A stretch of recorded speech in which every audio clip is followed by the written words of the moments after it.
பொன்னியின் செல்வன் நாவலை எழுதும்போது வரலாற்று குறிப்புகளுக்காக பயன்படுத்தும் நூல் அது. இன்னொரு கையெழுத்து இருக்கு என்ன, அது வந்து அகிலனோட கையெழுத்து. இந்த பிரபஞ்சத்திற்காக இந்த உலகத்தின் எல்லோருக்குமாக பல செய்திகளை சொன்ன ஒரு மகானுடைய வாழ்க்கையை பேசுறதுக்கு இது அடுத்த எதை செய்யலாம்னு என் முன்னாடி ஒரு கேள்வி இருந்தது. அப்ப நான் இதை தேர்ந்தேன். காஞ்சிபுரம் விபத்து நாடகம் திரை விலகினோடனே முதல் வசனம் ஜீசஸ் சேஸ் அப்படின்னு ஆரம்பிக்கும்.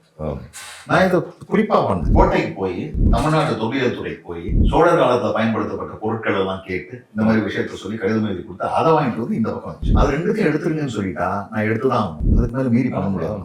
எனக்கு ரொம்ப ஓகே. என்னுடைய சிந்தனையை அடிபட்டு போகுது. ஷேக்ஸ்பியர் நாடகத்தை நடிச்சிருக்காரு. அதே ஆண்டு பைபிள் ஒப்புவிக்கிற போட்டியில முதல் பரிசு வாங்க. பொதுவா நாம கேட்கிற இந்த சில விஷயங்கள் இருக்குல்ல, சபாஷ் பாலே அருளை ரிஹர்சல் போது எனக்கு தோணுச்சு, இவ்வளவு பெரிய சீன் அவங்க வராங்க நடிக்கிறாங்க, அவங்க பேசுறாங்க, இவர் வர பேசுறாரு, அப்புறம் கொடுத்துறாங்க போயிடுறாங்க. சீன் பண்ணி போகுது. அந்த சீன் என்ன சொல்லுச்சு மொத்தமா?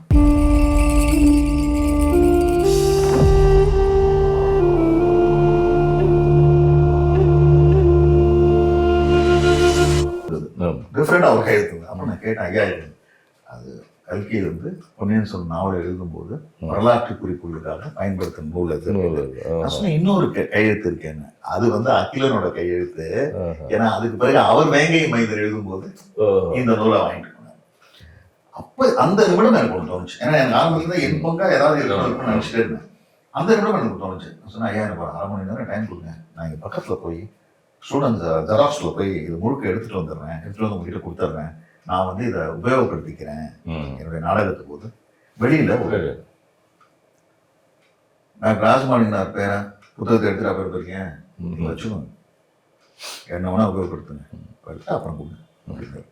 அந்த ஒரு ஸ்பார்க் வெளியில வந்ததுக்கு அப்புறம் நான் அந்த புக்கு முழுக்க படிச்சு அதை கையெழுத்து எல்லாம் எடுத்து அந்த ஒரே ஒரு இது வைக்கணும்னு நினைத்தேன். நான் அந்த 8 நாளும் வெளியில வந்து பொன்னியின் செல்வன் கண்காட்சின்னு ஒண்ணு வச்சு நாடக திரைக்குள்ள போகும்போது அரங்கத்துக்குள்ள போகும்போது இது வழியா தான் போகும்.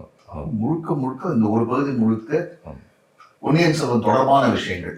அதுல கல்கியை பயன்படுத்தின அந்த கையெழுத்து மக்கள் தலைவர் எம்ஜிஆர் அவர்கள் பொன்னியின் செல்வனை திரைப்படமாக்குவதற்காக திட்டமிட்டு அதற்காக அவர் போட்ட நடிகர்களுடைய பட்டியல் அதெல்லாம் எடுத்து வச்சு பண்ணிட்டு, இன்னொரு பக்கம் கோட்டைக்கு போய் தமிழ்நாட்டு தொல்லியல் துறைக்கு போய் சோழர் காலத்துல பயன்படுத்தப்பட்ட பொருட்கள் எல்லாம் கேட்டு இந்த மாதிரி விஷயத்த சொல்லி கடிதம் எழுதி கொடுத்தா அதை வாங்கிட்டு வந்து இந்த பக்கம் வச்சு. அன்னைக்கு அது மிகப்பெருதா பேசப்பட்டது. அந்த பொன்னியின் செல்வன் 8 நாளினுடைய மிகச்சரியாக 2014ஆம் ஆண்டு வந்தது அந்த நிகழ்ச்சி. 1954 தான் பொன்னியின் செல்வன் முழு நாவல் வடிவத்தில் வருது, தொடரா வந்து முழு நாவல். அப்ப அந்த 54 2014 கணக்கு பண்ணும்போது அது வந்து பொன்விழா 50வது ஆண்டு. நான் அதை வைத்து பொன்னியின் செல்வனின் பொன்விழா ஆண்டுன்னு சொல்லி ஒரு கல்வெட்டு மாதிரி ஒன்று செஞ்சு அதை இவங்க வச்சு திறக்க வச்சலாம். அந்த நாடகம் ஆரம்பிக்க போற முதல் நாள், நாடகம் தொடங்குவதற்கு முன்னால் கல்கி அறக்கட்டளைக்கு 1 லட்சம் ரூபாய் நாங்கள் வந்து எங்களுடைய அமைப்பு சார்பாக. ஏன்னா கல்கி இருந்திருந்தால் நன்றி கடன் கண்டிப்பா இப்ப என்ன யாருக்கு செய்வோம், கல்கி அறக்கட்டளைக்கு செய்வோம். ஆனால் அது கல்கிங்கிற ஒரு தனி மனிதர், அவருடைய அந்த ஒரு படைப்பு பொன்னியின் செல்வன் அது காலத்திற்கும் வந்து நிற்கும், வெல்லும், எப்படி வந்தாலும் திரைப்படமும் இருந்துச்சு. அதனால அந்த பொன்னியின் செல்வன் நாங்க பண்ண பொன்னியின் செல்வம் எங்களை வந்து ஏமாந்தல. அங்கும் நுழைவுச்சீட்டு வந்து தமிழா தான் இருந்திருக்கு. ஒரு அனுமதிச்சது கூட ராசமாணிக்கனார் பேரன் அப்படிங்கிறது. இது ஒண்ணு குமணன். இதோட பெரிய விஷயம், ஒரு பிரம்மாண்டத்தை எடுத்து அதை வந்து மிக பிரம்மாண்டமா காமிச்சிங்க. ஆனா ஒரு மிக எளிமையான ஒருத்தர், ரொம்ப அடக்கமான ஒருத்தர், உலகமே கொண்டாடக்கூடிய ஒரு சாமானியமான ஒருத்தர் அப்படின்னு சொல்லுவாங்க. ஆனால் மிகப்பெரிய மகான். அப்பேற்பட்ட காஞ்சி பெரியவரை பத்தி எப்படி எழுதணுன்ற எண்ணம் ஏற்பட்டது? இந்த பொன்னியின் செல்வன் நாங்க வந்து அந்த 1 வருடம் போட்டோம். அதுக்கப்புறம் இந்தியாவோட பல பகுதிகளுக்கு எடுத்துட்டு போனோம். அதனால இந்த நிகழ்ச்சியில திட்டமிடுறதெல்லாம் நான் வந்து அந்த ஷோனுடைய டைரக்டர் அதெல்லாம் பண்ணால ஒரு நாடகமா நான் செய்யல. நான் அடுத்து செய்யறதை நம்ம செய்யணும்னு நான் முடிவு பண்ணேன். அப்ப என்ன செய்யலாம், யாரை வச்சு செய்யலாம்? பொன்னியின் செல்வன் ஒரு மிகப்பெரிய கதாநாயகன் வச்சு பண்ணிட்டோம். அப்ப எனக்கு அது வேணும், ஒரு கதாநாயகன் வேணும். என்னுடைய நண்பர்கள் என்ன சொல்றாங்க, நீ என்ன வேணா பண்ணு, நாங்க நம்புறோம், நீ டைரக்ட் பண்ண எழுது, ஆனா பொன்னியின் செல்வன் அளவுக்கு எங்களுக்கு கிராண்டியரா இருக்கும் அப்படின்னா சரின்னு சொல்லிட்டு தான் நான் முயற்சி பண்ணிட்டோம். அந்த தேடுதல் போது என்னுடைய நண்பனுடைய தாயார் சொன்னாங்க, அவங்க வந்து காஞ்சி மடத்தினுடைய நெருக்கமான தொடர்புடைய அவங்க சொன்னாங்க, இதே வார்த்தை அவங்க சொன்னாங்க, நீ ஏதோ ஹீரோ தேடிட்டு இருக்காம இந்த காஞ்சிபுரத்துல ஒரு ஹீரோ இருக்காரு தெரியுமா உனக்கு, அவரை பத்தி பண்ணுடா அப்படின்னாங்க. அப்படி போகும்போது சொல்லிட்டு போயிட்டேன். நான் அவ்வளவுதான், அப்படி போகும்போது சொன்னாங்க, நானும் போகும்போது எடுத்துட்டேன். அதுக்கப்புறம் நான் விட்டேன். ஒரு 3 மாதம் கழித்து மறுபடியும் அவங்க வீட்டுக்கு போகும்போது நான் வந்திருக்கேன்னு கேட்டு அவங்க திரும்பி வந்து என்கிட்ட சொன்னாங்க, நான் ஒரு விஷயம் சொன்னேன், நீ அதை பத்தி ஒண்ணுமே செய்யாம இருக்கேன். அப்ப நான் சொன்னேன், உண்மையே சொன்னேன், இல்லைம்மா எனக்கு வந்து 2 விஷயங்கள், எனக்கு வந்து அவரை பத்தி ஒன்றும் தெரியாது, எனக்கு ஒன்றும் அவர்கிட்ட ஈடுபாடு கிடையாது, ஒண்ணுமே தெரியாது எனக்கு, நான் என்ன பண்ண முடியாது. அதுக்கு அவங்க சொன்ன பதில் எனக்கு ரொம்ப பிடிச்சிருந்தது. ஒன்றும் தெரியாதுல்ல, அதான் நல்லது, நீ படி தெரியல, படிச்சு உனக்கு என்ன தெரியுதோ, நீ அவளை பத்தி என்ன புரிஞ்சுக்கிட்டியோ அதை வச்சு பண்ணு அப்படின்னாங்க. எனக்கு அது பிடிச்சிருந்தது ரொம்ப. நீ இன்னாரெல்லாம் புத்தகம் எழுதியிருக்காங்க, அதெல்லாம் வாங்கி படி, அவங்க எல்லாம் என்ன சொன்னாங்க அதை செய்யு அப்படின்னு அவங்க சொல்லல, நீ படி, உனக்கு என்ன தோணுதோ அதை பத்தி சொல்லினாங்க. அப்போ நான் தேட ஆரம்பிச்சேன். அதுக்கப்புறம் நான் படிக்க ஆரம்பிச்சேன். உண்மையிலே படி. நான் வந்து ஒரு மாணவனா, ஒரு ஆய்வு மாணவன் எப்படி படிப்பானோ அப்படி படிச்சேன். படிச்சு முடிச்சதுக்கப்புறம் எனக்கு தெரிஞ்சு இதுல வந்து நாடகம் செய்வதற்கான விஷயங்கள் நிறைய இருக்கு. ஆனா எல்லாம் படித்து முடிச்சதுக்கு பிறகு எனக்கு முன்னாடி ஒரு 2 கேள்வி இருக்குது. இந்த நாடகத்தை நான் எப்படி செய்யறது? 2 விதமா செய்யலாம். ஒண்ணு, இந்து மதத்தின் மேன்மையை பரப்பக்கூடிய ஒரு பிரச்சார நாடகமாக, இந்து மதத்தினுடைய ஞானியின் மேன்மையை பேசக்கூடிய ஒரு நாடகமாக இதை நான் செய்ய முடியும். ஒண்ணு. இன்னொன்னு, எந்த மதத்துக்குள்ளும் சாராமல் இந்த பிரபஞ்சத்திற்காக, இந்த உலகத்தின் எல்லோருக்குமாக பல செய்திகளை சொன்ன ஒரு மகானுடைய வாழ்க்கையை பேசுறது. இது எடுத்து எதை செய்யலாம்னு என் முன்னாடி ஒரு கேள்வி இருந்தது. அப்ப நான் இதை தேர்ந்தெடுத்தேன். ஏன்னா இதை செய்யறதுக்கு நிறைய பேர் அது வந்து இந்து மதத்தின் மேன்மையை பரப்பக்கூடியவர்கள், அதற்கான பணியில் ஈடுபட்டிருக்கக்கூடியவர்கள், அவங்க தொடர்ந்து பண்ணிட்டு தான் இருக்காங்க. பண்ணாம தொடர்ந்து பண்ணிட்டாங்க. பேருரைகள், இலக்கிய உரைகள், கலாச்சார லட்சணங்கள் நிறைய அது தொடர்ந்து நடந்துட்டு இருக்கு.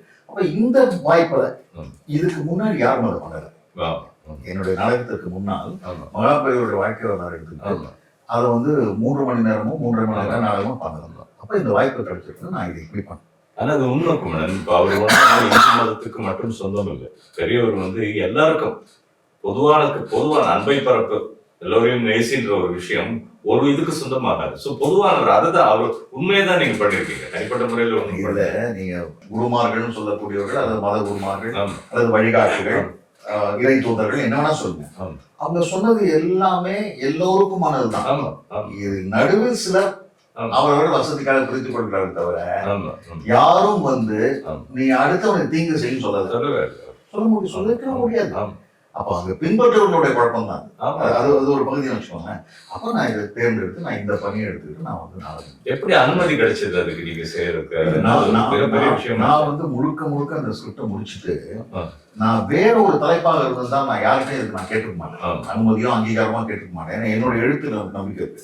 ஆனா இது காஞ்சிபுரம் சம்பந்தப்பட்ட விஷயங்கிறதுனால அப்ப கூட அனுமதி கேட்டு நாங்க போல.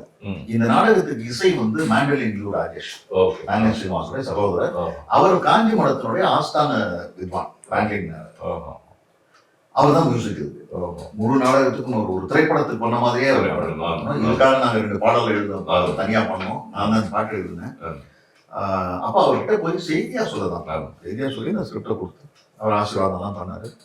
எல்லாம் பண்ணிட்டு அவர் கேட்டார், எவரு ராசின் தீம் கேட்டார். இவர் தானே என்ன காமிச்சோன்னு அவர் என்ன பார்த்து நேரடியா கேட்ட கேள்வி, ஷேக்ஸ்பியர் உந்தியா அப்படின்னாரு. அவங்க 2 பேரும் புரியல என்ன கேட்கிறாங்க, எனக்கு புரிஞ்சது. நான் சொன்னேன், இல்லை பெரியவா, நான் வந்து பைபிள்ல இருந்து ஆரம்பிச்சிருக்கேன் அப்படின்னு சொன்னேன். மகாபெரியவர் படித்த அந்த பள்ளியில அந்த ஆண்டுல அவர் வந்து ஆண்டு நிறைவு போட்டியில ஷேக்ஸ்பியர் நாடகத்தை நடிச்சிருக்காரு. அதே ஆண்டு பைபிள் ஒப்புவிக்கிற போட்டியில முதல் பரிசு வாங்கியிருக்கேன். இது 2 செய்தி. நான் வந்து இந்த பைபிள் ஒப்புவிக்கிறதும் அதை எடுத்துக்கிட்டேன்.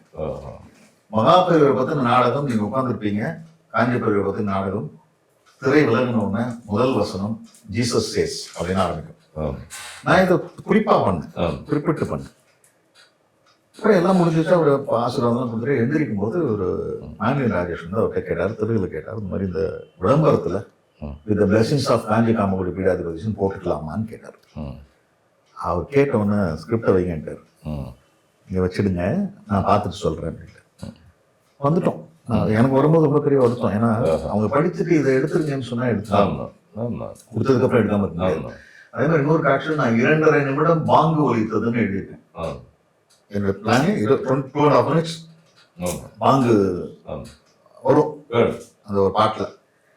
அது ரெண்டுத்தையும் எடுத்துருங்கன்னு சொல்லிட்டா நான் எடுத்துதான் ஆகணும். ஆமா. அதுக்கு மேல மீறி பண்ண முடியாது. எனக்கு ரொம்ப வருத்தம். என்னுடைய சிந்தனையை அடிபட்டு போகுது. ஆமா. ஆமா. வருத்தப்பட்டுட்டே இருந்தேன். அப்புறம் ஒரு 2 வாரம் ஒன்றும் இல்லை, 3வது வாரம் கூப்பிட்டு அனுப்பிச்சாங்க. போனோம் டிநகரில் கேம்ப் ஒன்று கொடுத்து ஒரு வார்த்தை கூட மாற்ற வேண்டாம், நல்லா இருக்கு அப்படியே பண்ணுவோம் அப்படின்னாரு. அவருடைய பெருந்தன்மை பாருங்க. அதோட நிறுத்திக்கலாம் அவரு. அப்புறம் எனக்கு எக்ஸ்பிளைன் பண்ணாரு ஏன் ஸ்கிரிப்டை வச்சேன் அப்படிங்கிறது காரணம் சொல்றாரு. நான் ஏன் உங்களை வச்சுட்டு போக சொன்னேன்னா, இது வேற யாரை பற்றி தான் சரி, மகாபெரிவரை பற்றி இன்னமும் மகாபெரிவருக்கு கூடயே இருந்து தொண்டு செய்த தொண்டர்கள் இருக்காங்க. நாளைக்கு அவங்க பார்த்துட்டு இந்த செய்தி தப்புன்னு சொன்னால் அது மிகப்பெரிய தவறு. அதனாலையும் அவர் சொல்றாரு, சில விஷயங்கள் படிக்கிறதுக்கு நல்லா இருக்கும், கேட்கறதுக்கு நல்லா இருக்கும், ஆனா பார்க்கும்போது நல்லா இருக்காது. அதனால நாடகம் பத்தி தெரிஞ்ச ஒருத்தர்கிட்டையும் கொடுக்கணும்னு நான் நினைச்சேன். இது ரெண்டும் சேர்ந்த ஒருத்தர் பாலுன்னு ஒரு அட்வொகேட் இருக்காரு. அவர் மகாபெரிவருக்கே அணுக்க தொண்டராக இருந்திருக்காரு. அது இல்லாம நாடகத்தையும் அவர் பங்கெடுத்திருக்காரு. அவருக்கு ரெண்டும் தெரியும். நான் கொடுத்துட்டேன், நீங்க வந்துட்டு போன அடுத்த நாளே கொடுத்துட்டேன். அதுக்கப்புறம் அவருக்கு நேற்று தான் கொண்டு வந்து கொடுத்தாரு. நல்லா இருக்கு அப்படியே பண்ண சொல்லுங்க கொடுத்தாரு. ரொம்ப சந்தோஷமா இருந்தது. அப்புறம் கீழே இறங்கி வந்ததுக்கு அப்புறம் அப்போ அவரே சொன்னார், அவரே கேட்டார், நான் இன்னைக்கு நான் வந்து நடத்தி ஆரம்பிச்சு வைக்கிறேன் அப்படின்னு சொல்லி. விஜயேந்திர சுவாமிகள் தான் தொடக்க விழாக்கு வந்தாங்க, 25க்கு வந்தாங்க, 50க்கும் வீடியோவில் வந்து அதை. அப்போ இந்த ஸ்கிரிப்டை வந்து மடத்தினால் அனுமதிக்கப்பட்ட அங்கீகரிக்கப்பட்ட ஒரு ஸ்கிரிப்ட்னு வச்சுக்கோங்க. இது ஒரு எனக்கு ஆரம்பமே தொடக்கமே நல்ல தொடக்கமாக இருந்தது. அதுக்கு பிறகு எனக்கு பெரிய சந்தோஷம் என்னன்னா, தமிழ் தமிழுக்கு வரும். ஒரு அகாடமியில் ஒரு ஷோ நடக்குது. அந்த ஷோக்கு வந்து ஒருத்தர் உட்காந்துருக்காரு, 2வது வரிசையில் உட்காந்துருக்காரு. முதல் இதில் அவர் வரப்போறாருன்னு எனக்கு தெரியும். நான் தான் அவருக்கு முக்கியமான இடம் கொடுத்தேன். உட்காந்துருக்காரு. பொதுவாக நாம கேட்குற இந்த சில விஷயங்கள் இருக்குல்ல, சபாஷ் பாலே, அருளை அருளை, இதெல்லாம் நம்ம இசை கச்சேரிகளில் கேட்போம். அவர் ஒரு காட்சிக்கு அதை சொல்லிட்டு இருந்தார். அங்க முடிஞ்சோன்னு அருமை பாலே பாலே அப்படின்னு அவர் 1000 தமிழ் படங்களுக்கு வசனம் எழுதிய ஆருடாரி. அப்போ ஒரு காட்சி நடக்குது. அந்த காட்சி ஒரு 5 நிமிடம் நடக்குது. மேடையில ஒரு 7 பெண்மணி மகாபெரிவரை பார்க்க வராங்க. வந்து என்ன சொல்றாங்க, என் பெண்ணுக்கு நான் கல்யாணம் நிச்சயம் பண்ணியிருந்தேன், சொந்தக்காரங்க உதவி பண்றேன்னாங்க. எனக்கு கடைசி நேரம் யாரும் உதவி பண்ணல, இப்போ கல்யாணம் நடக்கணும், எங்கிட்ட பணமே இல்லை, எனக்கு நீங்க தான் உதவி பண்ண போறீங்க. அப்படியா, சரி சரி, ஒரு ஓர்மனில் பார்ப்போம், உன் தலைபாரத்தையும் மனபாரத்தையும் இருக்கிறதுக்கு ஏதாவது வழி இருக்கா பார்ப்போம்னு சொல்லும்போது ஒரு பணக்காரர் வர்றார். அவர் வந்து நான் சேமித்து வைத்த பணத்தை வந்து கொடுத்தாரு. 10 வருஷம் முன்னாடி வந்தேன், பார்த்தேன், பிஸ்னஸ் பண்ணலாமான்னு கேட்டேன். நீங்கள் தெளிவாக பண்ணுங்கன்னு சொன்னீங்க. 10 வருஷம் மைசூர் நல்லா பண்ணியிருக்கேன், சேர்த்து வச்சது கொடுக்குறேன், நல்ல வழியில் சம்பாதிச்சு போனோம். இவர் உடனே கூப்பிட்டு நீ வந்து இல்லாமல் இந்த பணத்தை சொல்லு. அந்த அம்மா பார்க்குறாங்க, தொடர்ந்து காமினா பார்த்து கட்டுக்கிட்டாங்க. அந்த அம்மா சொல்ல, ஐயோ எனக்கு இவ்வளோ பணம் வேணாம் தெரியுவா, என் கல்யாணத்துக்கு பொண்ணு கல்யாணத்துக்கு கொஞ்சம் தானே வேணும். இல்லைம்மா, நீ வந்த நேரம் அந்த பணம் ஏங்க வந்தது, அம்பாள் கொடுத்தது உனக்கா.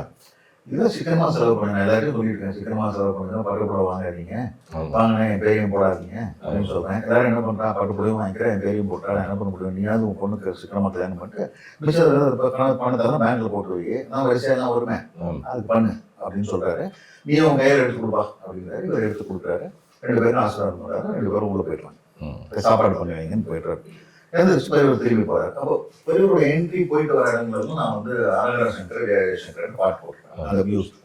அந்த மாதிரி தான் இதுவும் போட்டு அப்படிதான் ரிஹர்சல் பண்ணிட்டு இருக்கோம். அந்த ரிஹர்சல் போது எனக்கு தோணுச்சு, இவ்வளோ பெரிய சீன், அவங்க வராங்க, நடிக்கிறாங்க, அவங்க பேசுறாங்க, இவர் வராரு பேசுறாரு, அப்புறம் கொடுத்துறாங்க, போயிடுறாங்க. சீன் முடியும் போது அந்த சீன் என்ன சொல்லிச்சு மொத்தமா, அந்த சீன் வந்து மக்களுக்கு என்ன கன்வே பண்ணுது அப்படிங்கிற செய்தியை நான் அது வரைக்கும் வந்து மகாபெரிவர் செஞ்சது. இப்போ நான் சொல்ல போதே என் தமிழ் செஞ்சது.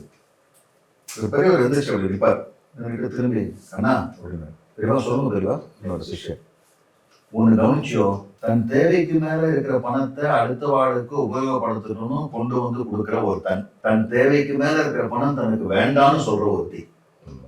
நீங்க எல்லாம் என்ன போய் பெரியவாங்களே, இன்னைக்கு என்னவோ இவாழாம் தான் பெரிய வாழா தெரியலாம் அப்படின்னு முடிஞ்சிச்சு. சாபாஷ் அருமை அப்படின்னு இருக்கேன் அவர்கிட்ட. இப்ப நான் ஒரு காட்சியில இதை செஞ்சேன்.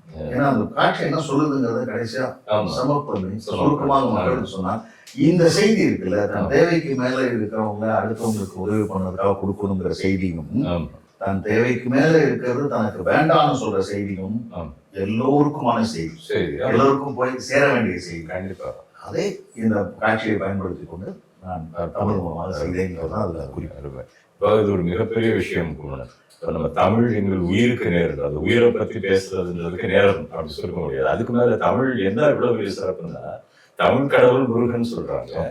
அந்த முருகனுக்கே தமிழால கண்டிச்சிருக்காரு. நம்ம கண்ணதாசன் பாடல தத்துவம் தவறு என்று சொல்லவும் அவ்வையின் தமிழுக்கு உரிமை உண்டு இருக்காரு. அப்பேற்பட்ட தமிழ். அதனால இது நீண்டிட்டே போகும். இப்போதைக்கே ஒரு சிறிய ஓய்வு கொடுக்குறோம் இந்த தமிழ் எங்கள் உயிருக்கு நேருக்கு. மறுபடியும் நான் உங்களை சந்திக்கிறேன். நன்றி நன்றி நன்றி. இந்த பி குட் சேனலில் நல்ல விஷயம்ன்றதுனால நீ எல்லாருக்கும் போய் சேர்ற மாதிரி நல்ல எல்லாருக்கும் ஷேர் பண்ணணும்னு உங்களை பணியும்பா கேட்டுக்கொள்கின்றேன்.